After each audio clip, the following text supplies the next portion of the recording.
יצא לכם פעם לעשות תוכנית בגשם? לא. אף פעם? לא, היו לנו שיפוצים, היו לנו מטוסי קרב. וואו. אבל גשם? אז זה נראה לי שזה יהיה נורא מעניין. אני יהיה אוהבת כיף. גשם. כן. אני אוהבת גשם. יהיה יש טוב. גשם. אני בטוח, בטוחה. מתחילים.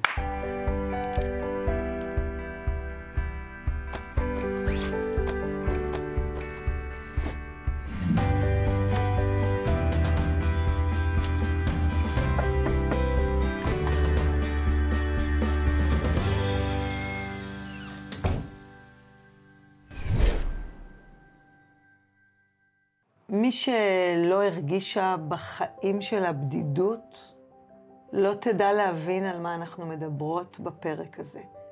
אבל מי שהרגיש בדידות, ידע ועוד איך. שלום ליאת קרן. שלום אפרת. שלום יפה נפתלי מעצרי. שלום. מה זה הדבר הזה ליאת, שנקרא בדידות? בדידות זה משהו שאני חושבת מלווה את האדם תמיד, אבל יש לו דרגות חומרה שונות. אבל זה הופך להיות הרבה יותר מורכב כשאת נמצאת בתוך חיי משפחה או אפילו בזקנה. כשאת בתוך חיי משפחה עמוסים עם תינוקות בבית, לא יכולה פשוט לקום ולהטעין את עצמך מתי שאת רוצה. את קודם כל צריכה לדאוג לאחרים, להטעין את האחרים. זאת אומרת, תחושת בדידות היא משהו שהוא מאוד פנימי, עמוק, עצוב? לא בהכרח עצוב. אני חושבת שפשוט בן אדם צריך חברה. זה חלק חברתי. ולפעמים זה פשוט לא מתאפשר. כשאתה, נגיד, אדם זקן בבית לבד, לא תמיד יש לך עם מי לדבר, כולם בחיים שלהם. או כשאת נמצאת עם 3 תינוקות בבית, אז את לא יכולה פשוט לצאת ולהתחיל ליצור חברויות. אז מה קורה, יפה, בעצם ברגש הזה, שהוא לאו דווקא אובייקטיבית, קשור למה שרואים מבחוץ? זאת אומרת, יש אנשים שעטופים באנשים ומרגישים את הדבר הזה שנקרא בדידות. כן, אולי אני אתחיל ממה שליאת אמרה, היא אמרה דבר נכון. האדם הוא יצור חברתי. זאת אומרת, האדם זקוק לאנשים סביבו, זקוק לקשר עם בני אדם. אבל האדם גם המציא כל מיני טכנולוגיות, והמציא כבישים, והמציא מכוניות ומטוסים. והמשפחה הלכה והתרחבה והתפרקה לערים שונות. ואז האדם פתאום, המשפחה הגרעינית, צריכים להתמודד לבד, בלי אותם משאבים שהיו להם החברתיים של קודם. אני אתייחס למה שאת אמרת דבר גם כן מאוד מאוד נכון, שאדם יכול להיות מוקף באנשים, ולא כמו שליאת תיארה, שפחות יש לו יכולת, ובכל זאת הוא יתלונן על בדידות.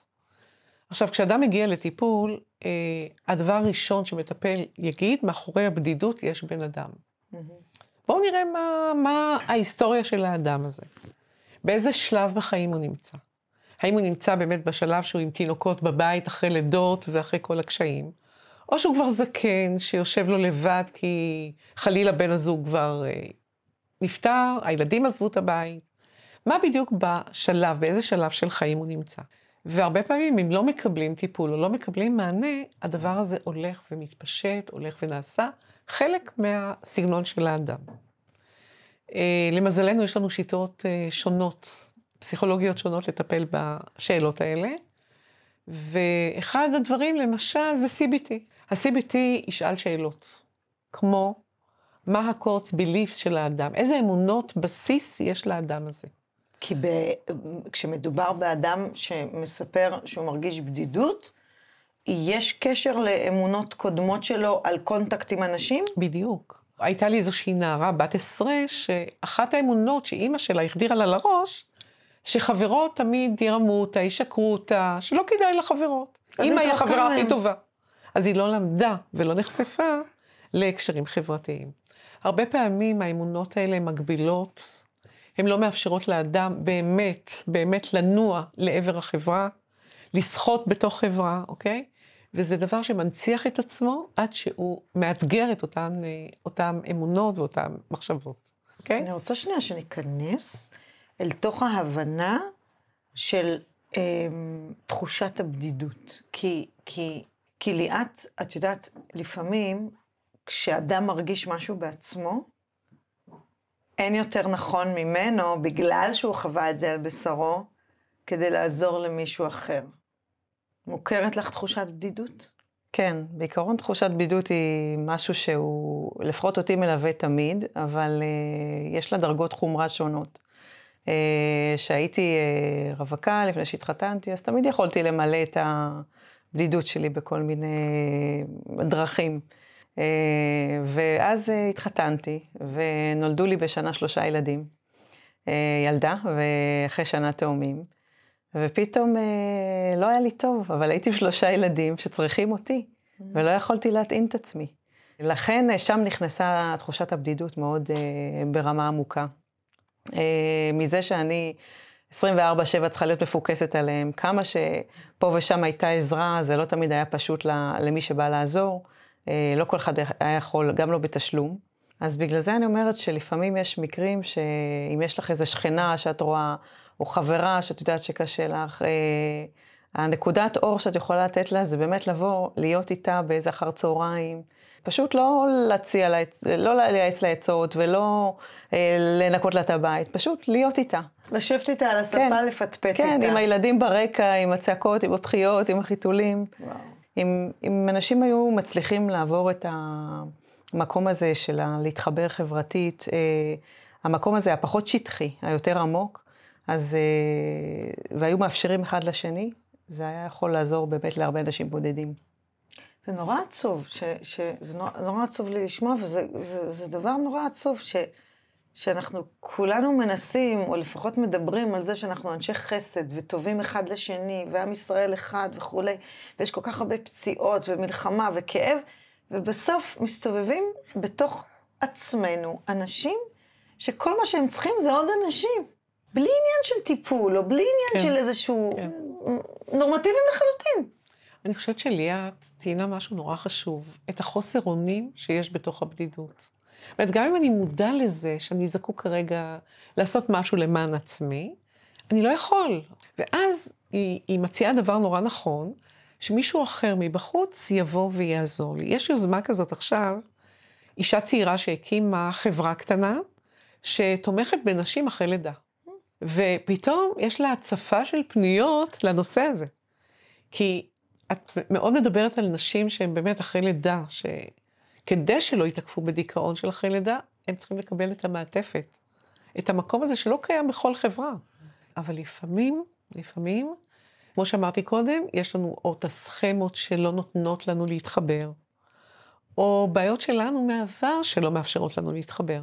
שזה לא רק המצב הזמני הזה של הריון, לידה וכדומה. ולאו דווקא יכולות להיות נשים בלי קשר, גם גברים אגב, בלי קשר להיריון ולידה. כן. שחשים כן. בדידות, אנחנו נכון. מציינים פה את זה עכשיו, בגלל שזה כן. זה אנחנו כעת, אבל יש משהו, אני חושבת, נצחי בפנימיותו של האדם, שיש גם, אולי צריך לחדד ולא לקרוא לזה בדידות, אלא יש גם כוח של לבד, שנקרא התבודדות.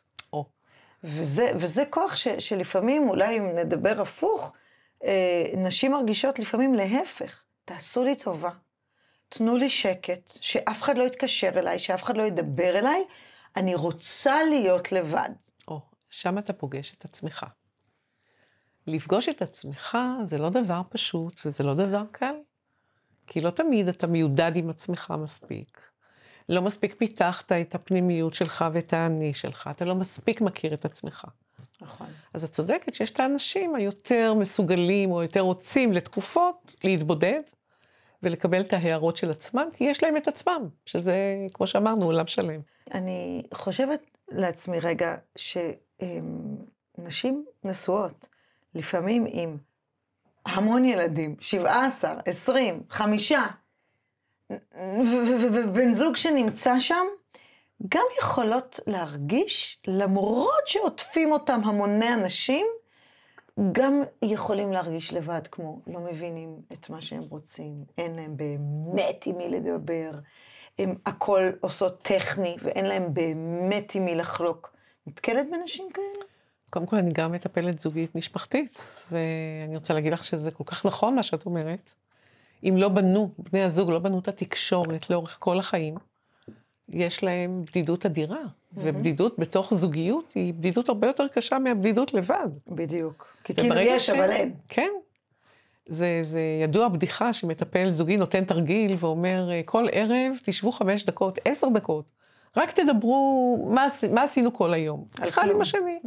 ואז הבן זוג שואל את האישה, היה משהו מעניין, יש לך משהו מעניין לספר? היא אומרת, לא. הוא אומר, איזה קטע, גם לי לא. אז מילינו את התפקיד ואנחנו יכולים לעשות משהו אחר. נורא. תקשורת זה משהו שצריך לבנות כל החיים. ובדידות בתוך זוגיות היא הבדידות, בואי נגיד, הכי קשה. נכון. ליאת, יש משהו אבל מקסים במשהו שאת עושה. את יודעת לדבר עם נשים אחרות שהן בבדידות. זאת אומנות שלך. איך את מזהה אישה שהיא בודדה?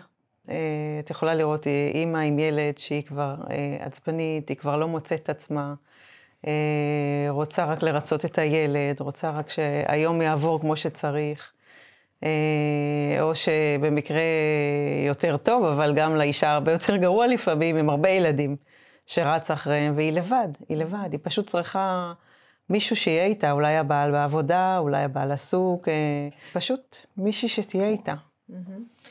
יפה, כשבן אדם לא יכול מתוך עצמו לייצר קשרים, לא משנה עכשיו מה הסיבה. איך אנחנו כחברה יכולים מעבר לשימת לב, להיות בפוקוס הדבר הזה, כי הרי לא סתם באנגליה יש שרה לענייני בדידות, נכון.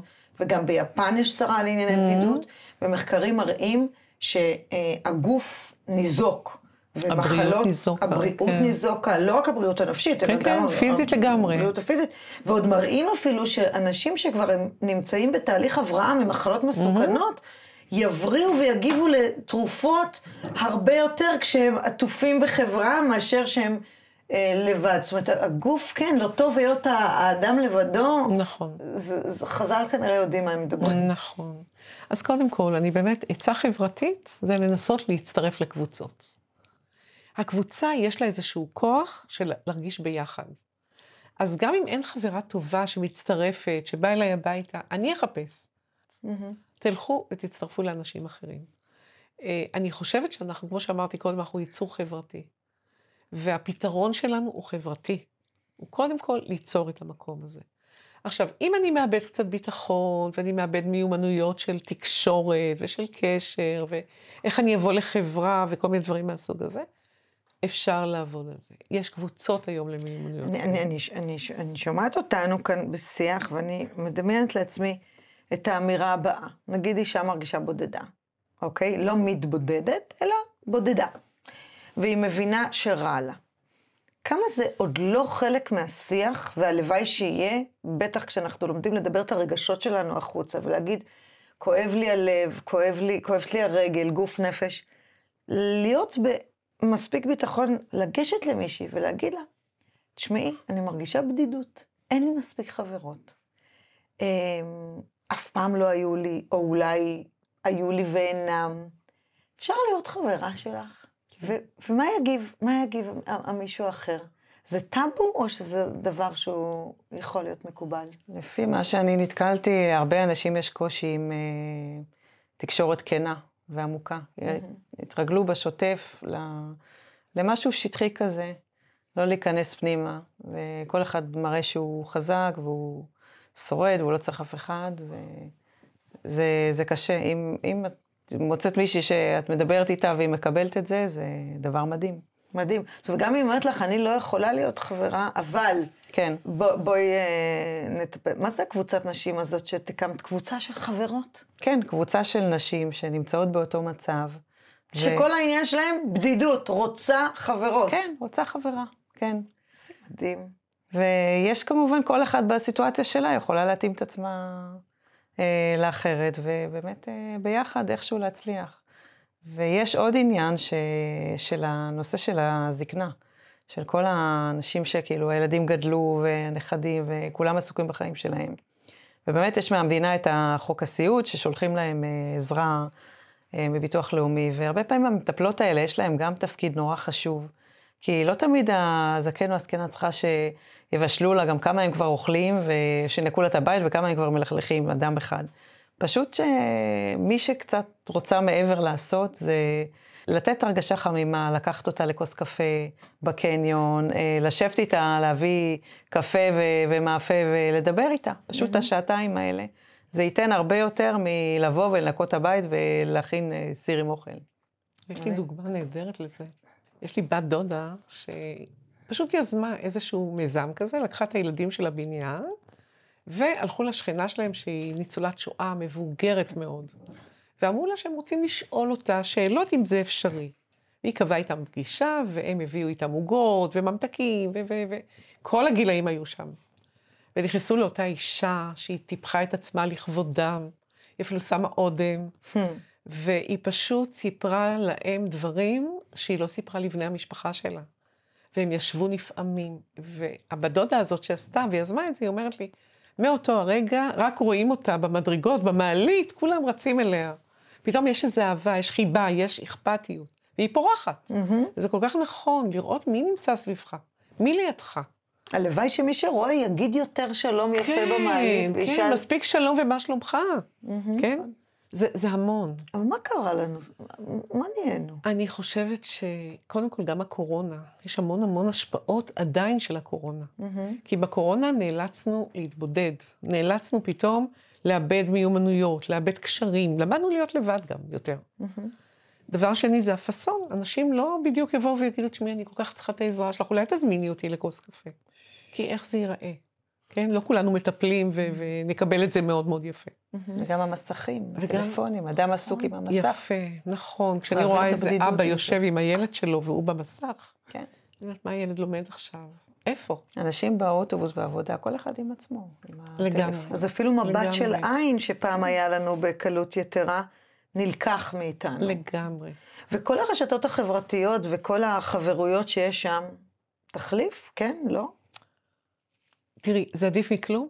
כן, בדיוק. עדיף מכלום, אבל מצד שני, זה לא נותן זה את המענה. גרם לזה שילדים פחות יצאו מהבית, כי הם נמצאים עם החברים במשחק, או באינטרנט, או במחשב, פשוט פחות יוצאים. ואתה כבר חי באיזשהו עולם בין האמיתי לבין הפנטזיוני. יש לך פתאום חברים ברשת, כן? הם לא אמיתיים. והחברים האמיתיים כבר לא כל כך הולכים, כי חבל להם על הזמן שהם יכולים להיות ופתאום גם ילדים מדברים על בדידות. אני נפגשתי עם מתבגרים. כאב לב. ההורים לא כל כך נמצאים, עסוקים בקריירות או בדברים אחרים. והילדים לבד, בתחושה של לבדיות. הם אומרים את זה? הם אומרים את זה. הם יודעים לדבר ולהגיד, אני לא מקובל בכיתה. פתאום את אומרת, רגע, זה סוג של בדידות, שאנחנו יוצרים אותה, כי ההורים באיזשהו מרדף אחרי עבודה, כדי גם שהם לא יהיו בודדים, ואז הילדים בודדים, ואז בעצם כולם בודדים. שם אני מתחילה טיפול משפחתי. הרבה פעמים זה מאוד מאוד עוזר. בטח.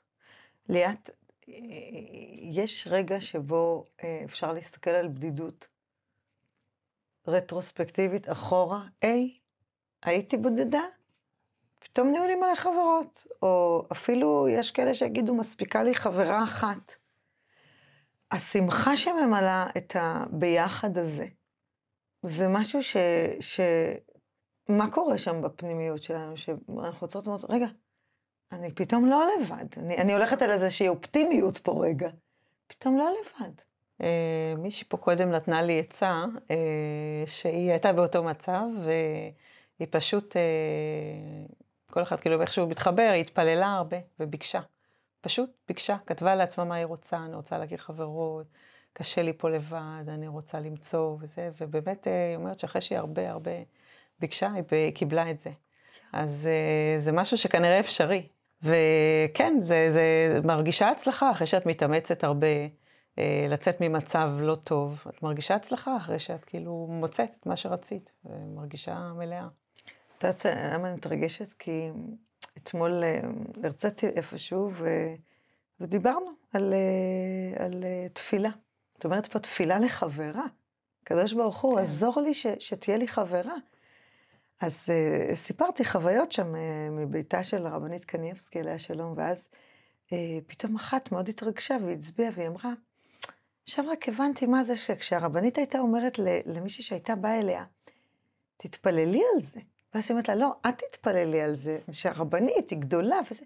אז היא אומרת לה, לא, את תתפללי על זה, כי קורה משהו כשאתה מבקש משהו, שאתה מאוד צריך אותו מתוך עצמך, מתוך הרוחניות שלך, ואתה כבר משתף את בורא עולם בזה, אתה נהיה באותו רגע מעין שותף, אי אפשר כבר כאילו לא להצליח, כי כבר קשרת את עצמך, את ההתעוררות הראשונית הפנימית עם בורא עולם, ואתה כבר הופך להיות חלק אתה כבר לא בודד, כי כבר צירפת וכבר...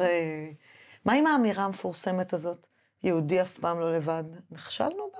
קודם כל, היא אמירה מאוד נכונה. כי אם אנחנו נסתכל על הפסיכולוגיה המערבית, היא ממש אומרת לאדם, תהיה אינדיבידואל ותפתח את עצמך, וזה לא משנה הורים שלא יגבילו אותך, ושהחינוך לא יגביל אותך, והתרבות לא תגביל אותך. תהיה אתה, תמרוד בכל. לעומת היהדות שבאה ואומרת, לא, אתה חלק ממסורת שלמה. תקשיב להורים, תכבד את המבוגרים, כי הם מביאים איתם את המסורת שלך. הם השורשים שלך בעצם. אתה רק ממשיך את המסורת הזאת. ואני חושבת שהדבר הזה ביהדות באמת הוא הרבה הרבה פחות. אבל רציתי להגיד משהו על התפילה, שמאוד ריגש אותי. כי דיברנו קודם, מה המחשבות שיש לנו בראש? למה אנחנו בודדים? עכשיו אדם נגיד אומר, אני בודד. מסתובב בעולם, אני בודד. אומר שלום לשכן, השכן לא כל כך עונה. הנה, כי זה אני בודד. ובעצם ברגע מסוים, כשהוא אומר, אני מבקש מהקדוש ברוך הוא למצוא חבר, לא להיות בודד. כבר בחשיבה שלו הוא עשה שינוי עצום. בדיוק. כי עכשיו יש לי גם חכה, שאני מאמין שהקדוש ברוך הוא ישפיע עליי את השפע שלו, ואני אשיג חבר. מחשבה חדשה שתוביל גם למעשה. כי למעשה איך זה עובד? זה עובד מחשבה, או פרשנות של מציאות, שמביאה לי רגשות מסוימים, ונטייה למעשה. נכון. ופה אני פשוט שיניתי דיסקט. אז זו פעולה כל כך יפה, ותפילה בכל דבר, בכל נושא. אז אולי זה הדרך שלך להתאים את עצמך כשאתה חסר אונים, נכון. ואין לך יכולת לצאת ולהתחבר כמו בדרך הרגילה שאתה מכיר, אז להתפלל, לבקש, לצפות. נכון. לגמרי.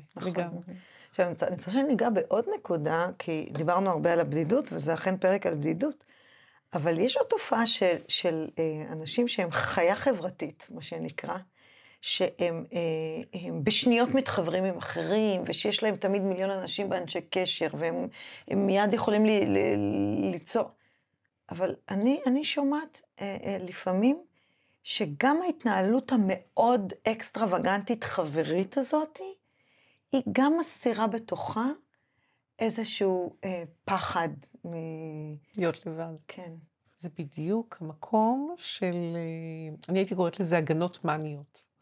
מה זה הגנות מניות? אני אשמח, אני אהיה בחברה, אני אעשה מיליון דברים, אני אפגש עם הרבה אנשים, ובעצם אני לא אגע בעצב, אני לא אגע בבדידות שלי, אוקיי? זה אדם הרבה פחות אמיץ מהאדם הבודד. הוא מצא לעצמו, בוא נגיד, את האמצעי הגנה שלו, אוקיי? את יכולה לפעמים לראות בחברה מישהו שאת לא יכולה להיות איתו, כי הוא רק מדבר. והוא מדבר ומדבר ומדבר ומדבר, והוא לא מקשיב לרגע. ואת אומרת, רגע, אם הוא יעצור, מה יקרה לו? וואו, הוא צריך להתבונן פנימה. איזו שאלה טובה, אם הוא יעצור, מה יקרה לו? והוא הכי בודד בעולם, כי אנשים בורחים ממנו, כי קשה להם עם כל השטף דיבור, דיבור ספגטי, אני קוראת לזה. אתה לא יודע איפה זה התחלה ואיפה הסוף. וואו. זה מקום אחד, מקום אחר, זה שתיקה. אתה יושב בחברה, ואוקיי, מצאתי חברה, מצאתי קבוצה, הכל טוב ויפה, ואוקיי, תנו לי, אני לא תורם כלום, לא מדבר. מה קרה?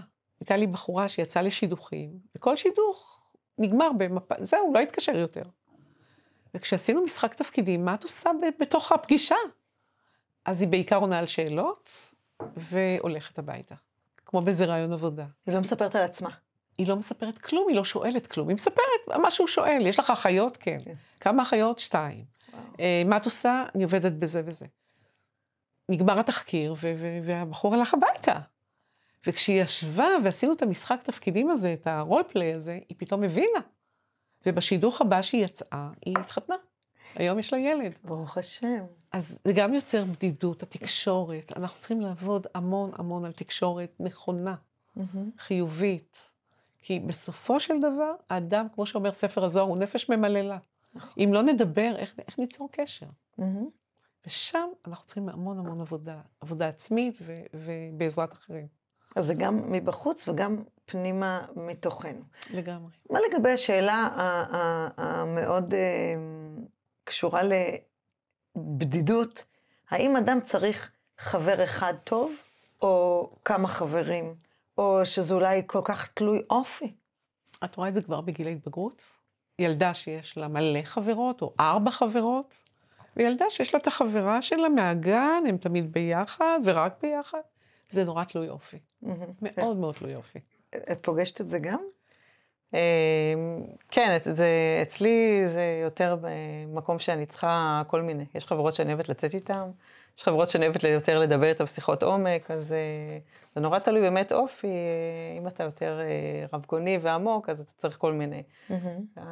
יש גם את הנושא שלפעמים אתה צריך חברה אחת, כי זה משהו כזה רכושני, אני רואה את זה אצל ילדים באמת לפעמים, ואתה חייב להרגיש את הביטחון הזה, שזה כמו במרכאות זוג.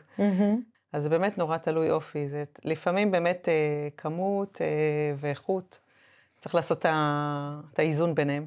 נכון, ואם אני הולכת עוד יותר עמוק, אז אני חושבת שכבר יש חברות, זה מדהים לראות על עצמנו דווקא, איך כל חברה מוציאה מאיתנו חלקים אחרים מהפנימיות שלנו. זאת אומרת, תמיד עם החברה הזאת והזאת, את מרגישה ככה וככה, ועם החברה הזאת והזאת, מרגישה ככה וככה. זה מהצד של עצמנו החוצה, אבל גם יש אפשרות לראות איך מכל חברה את מקבלת משהו שונה, ונראה לי בעולם הבוטיקי שנוצר עם השנים, זה יפה לראות שיש סוגים שונים של חברויות, זאת אומרת, יש חברה שתעזור לך, ורק אליה תתקשרי כדי להתייעץ על מתכון, ויש כזאת שבחיים לא תתקשרי אליה, ואת גם לא צריכה את זה ממנה, ויש חברה, מה, את מחייכת כי את מבינה אותי? בהחלט. ויש גם עוד נושא שאפשר לדון בו, על נשים שאני פוגשת שאומרות לי, אני לא צריכה חברות. יש לי בעל שמספיק ממלא אותי, יש לי ילדים שמספיק ממלאים אותי, זה כזה על הספקטרום. אני מרגישה שגם כדי לפטפט, יש לי מי, גם לבלות, יש לי מי, וזה הבלנס, כאילו, הנכון לי. כן. תקין, לא? לפעמים כן, ולפעמים לא. איך אנחנו מגוונים? לי היה סטודנט לפסיכולוגיה דווקא. הוא בא עם תחושת בדידות מאוד מאוד עמוקה, והוא החליט ללכת לאבחון. זה היה שלו, לא שלי. והסתבר שהוא נמצא על הספקטרום, ממש בתפקוד מאוד גבוה.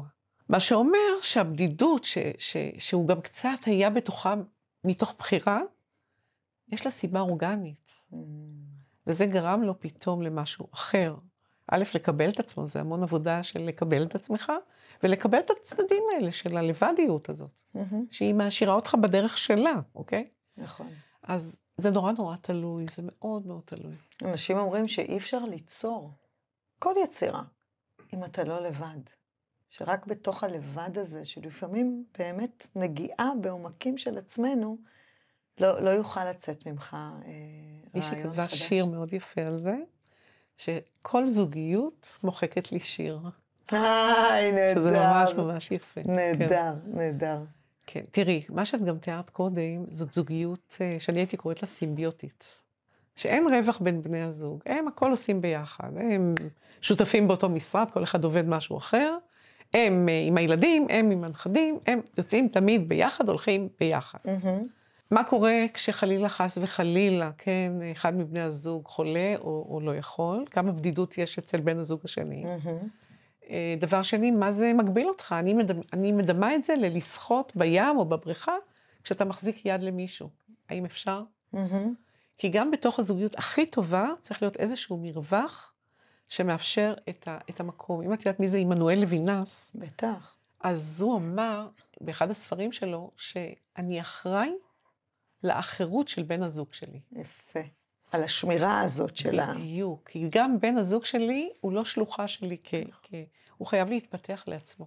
וגם לא הילד שלי. ובדיוק, בדיוק. ליאת, אני מאחלת לקבוצת חברות שהקמת, להיות, אני לא יודעת אם לברך, אם שהיא תגדל, כי נשים ייפרדו מהבדידות של עצמם, זוג או פרד, או שלא נצטרך לפגוש נשים בודדות, אבל ששמחת הביחד תהיה שמחה אמיתית של שיתוף, גם מדברים כאלה מיזמיים שאתה עושה מתוך עצמך, וגם אנחנו כחברה, להיות ערניים להיא שנמצאים כל כך לבד ורוצים קשר. תודה רבה לכם, תודה ליאת קרן. תודה לך. תודה יפה נפתלי מעצרי. תודה. אני תמיד אומרת בסוף התוכנית הזאת, שאל תהיו לבד עם הבעיות שלכם, ואל תהיו לבד עם שאלות נפש שלא נענו. אבל התוכנית הזאת, אל תהיו לבד. נקודה. מצאו את המישהו הזאת, את המישהי ההיא, שישמחו לשבת ולהכיר את העולם הפנימי שלכם. זאת חברות. להתראות. מערכות היחסים שלנו, בדידות, חברות, לקשר בין שני אנשים יש גיל. לפעמים אפשר להסתכל אחד אל השני בלי מילים. מתאפשר פתאום דווקא בגלל השקט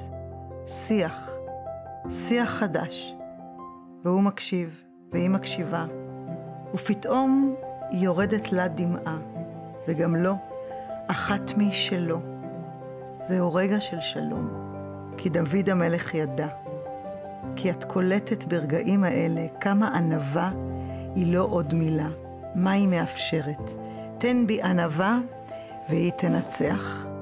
שבו בשקט עם האנשים היקרים לכם, ותראו כמה מילים פתאום יוצאות.